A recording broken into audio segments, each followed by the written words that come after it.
मोल भाव के बोली केहू नाही, केहू के बुलेट ता केहू के टीवी चाही।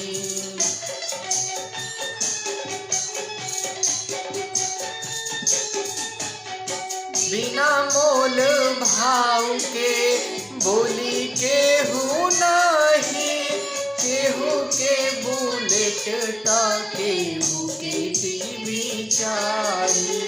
दुल्हा बिकावे बनल बाए पापा, माहुर लिया जा बाजार।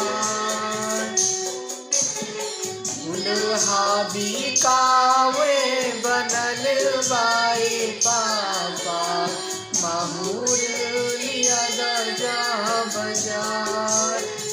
पापा माहुर लिया जा बाजार।